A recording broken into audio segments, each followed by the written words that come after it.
In a landmark decision, a federal appeals court in Washington, D.C. has just delivered a major blow to President Trump's sweeping global tariffs, sending shockwaves through the political and economic landscape. The court declared that most of these tariffs were illegal, fundamentally challenging the way the executive branch has wielded its trade powers in recent years.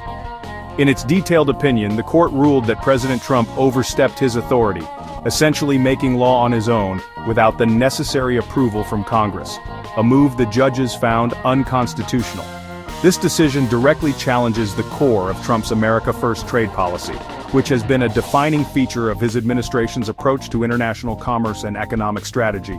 The ruling, decided by a narrow 7-4 vote among the judges, found the tariffs invalid and contrary to established law, highlighting deep divisions even within the judiciary.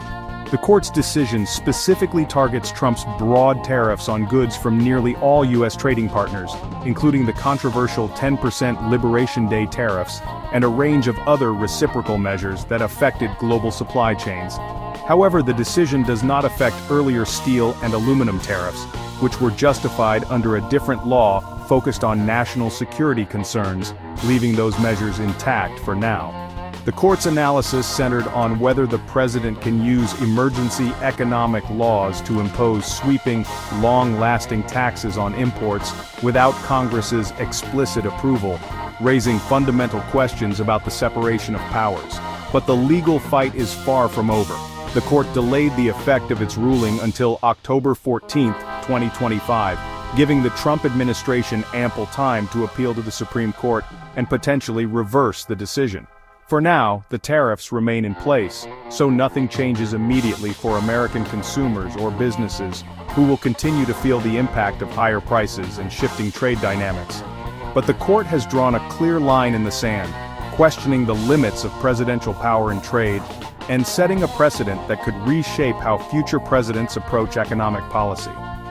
This sets up a historic confrontation over the future of U.S. economic policy, with lawmakers, businesses, and international partners all watching closely to see what comes next. The world is watching as the next chapter in this high-stakes legal battle unfolds, with the outcome likely to have lasting consequences for global trade and the balance of power in Washington. To truly grasp the impact of the court's decision, we first need to understand the concept of tariffs and why they play such a pivotal role in our economy. Tariffs are essentially taxes placed on goods that are brought into a country from abroad. They're a tool governments use to influence trade and protect domestic industries. When a tariff is applied, it increases the cost of imported goods, making them less competitive compared to products made at home. This often encourages consumers to buy domestic products instead. Throughout history, tariffs have served multiple purposes: protecting young industries, generating government revenue, or even pressuring other countries during disputes. Their use has shaped economies and international relationships for centuries. But tariffs don't just affect governments. They send ripples through the entire economy, impacting businesses, workers, and consumers alike. For example, if a 10% tariff is placed on imported cars, those vehicles become more expensive. This can make American-made cars seem like a better deal, but it also means buyers have fewer choices and may end up paying more overall.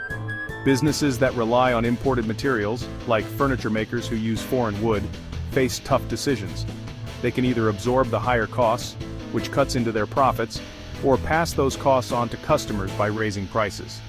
Many U.S. companies argue that tariffs disrupt their supply chains, making it harder to compete in the global market. This can lead to lost sales, layoffs, or even moving operations overseas. The effects are uneven. Some industries benefit from protection, but others, especially those dependent on trade, can suffer. Consumers often end up paying higher prices, and workers may face job insecurity. Retaliation is a common response. When one country imposes tariffs, its trading partners often strike back with their own, leading to escalating trade wars that can harm both sides. This back and forth can slow down international commerce, create uncertainty for businesses, and even cause stock markets to fluctuate wildly. The recent wave of tariffs has sparked exactly these kinds of tensions, with consequences that reach far beyond national borders and affect the global economy. That's why understanding tariffs is crucial. It helps explain why this court decision is so significant, not just for businesses and governments, but for everyday people as well. the stakes are high for everyone involved, shaping the prices we pay, the jobs we hold, and the future of international trade. Trump's tariffs were central to his America First agenda. He argued that unfair trade practices by countries like China and even U.S. allies hurt American manufacturing and jobs.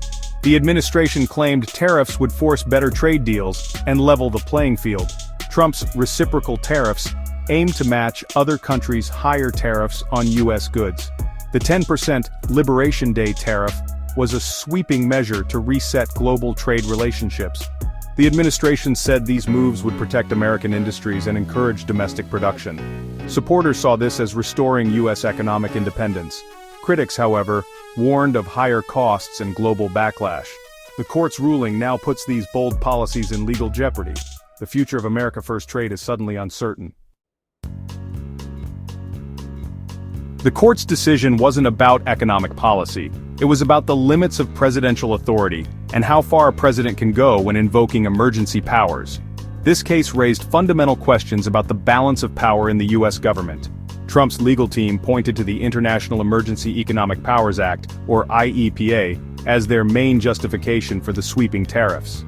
They argued that this law gave the president broad authority to act quickly in times of crisis, especially when national security was at stake. But the court disagreed, finding that IEPA doesn't actually give the president the power to impose broad, far-reaching tariffs without explicit approval from Congress. The judges emphasized that such significant economic decisions require legislative oversight. The Constitution is clear. Congress, not the president, holds the authority to set tariffs and taxes. This separation of powers is a cornerstone of American democracy, ensuring that no single branch can act unilaterally on major economic issues. The court clarified that IEPA was designed for targeted sanctions against specific threats, not for sweeping import taxes that affect entire industries or trading partners. Trump's tariffs, the court said, were too broad, too large in scope, and lacked a clear end date, going far beyond what Congress intended when it passed the law. The scale and duration of these tariffs raised serious legal concerns. The ruling is a strong defense of the separation of powers, affirming that even in times of emergency, the president must operate within the boundaries set by law. This ensures that emergency powers are not used as a backdoor for major policy changes. Now, with two courts in agreement, it's clear. The president cannot use emergency powers to create a massive new tax system or bypass Congress on trade policy. This decision stands as a major check on executive authority, reinforcing the idea that the president is not above the law. The legal battle over who controls trade policy is far from over, and future presidents will likely face similar challenges. For now, the courts have drawn a clear line in the sand. If upheld, the court's ruling could reshape the U.S. economy and global trade. For businesses, especially small and medium-sized ones, ending the tariffs would mean lower costs and more stable supply chains. Consumers could see prices drop on everyday goods, easing inflation pressures.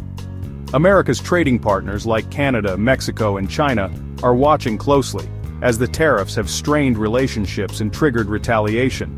Removing tariffs could repair trade ties and reopen markets for U.S. exports. Some industries like steel and aluminum worry about increased competition if tariffs end. The ongoing legal uncertainty makes it hard for companies to plan ahead. The stakes are enormous for businesses, workers, and consumers alike. The outcome will shape the future of U.S. trade. President Trump's response was swift and defiant. He insisted the tariffs remain in effect and accused the court of political bias. The administration vowed to appeal to the Supreme Court, arguing the president needs flexibility to respond to economic threats. Officials warned that overturning the tariffs could harm the U.S. economy and weaken its negotiating power. Behind the scenes, the White House is preparing backup plans to keep tariffs in place, possibly using other laws. The administration is determined to defend its America First trade strategy, no matter the legal setbacks. The fight over tariffs is far from finished. The next move is already underway. The court's decision has sparked fierce debate. Business groups and legal scholars praise the ruling as a win for the rule of law and economic stability. They argue tariffs hurt U.S. companies and consumers, and that Congress, not the president, should control trade policy. Supporters of Trump's tariffs, including some labor unions and manufacturers, condemn the decision as judicial overreach. They credit tariffs with protecting jobs and industries, warning that removing them could lead to layoffs and factory closures. Both sides see the case as a turning point for America's economic future. The divide is deep, with each camp convinced the stakes couldn't be higher. The nation is watching as the battle over trade policy continues. The immediate future is clear. Tariffs stay in place until at least October 14, 2025, while the administration appeals. The Supreme Court will decide whether to hear the case, a near certainty given its importance. The case raises fundamental questions about presidential power versus Congress's authority. Even with a conservative majority, the court has sometimes ruled against executive overreach. The outcome is unpredictable and will set a precedent for years to come. Meanwhile, businesses and consumers remain in limbo, unsure how to plan for the future. Billions of dollars and the balance of power in U.S. government hang in the balance. The Supreme Court's decision will shape not just trade, but the limits of presidential authority. The world is watching for the final verdict. The stakes for America's economy and democracy could not be higher.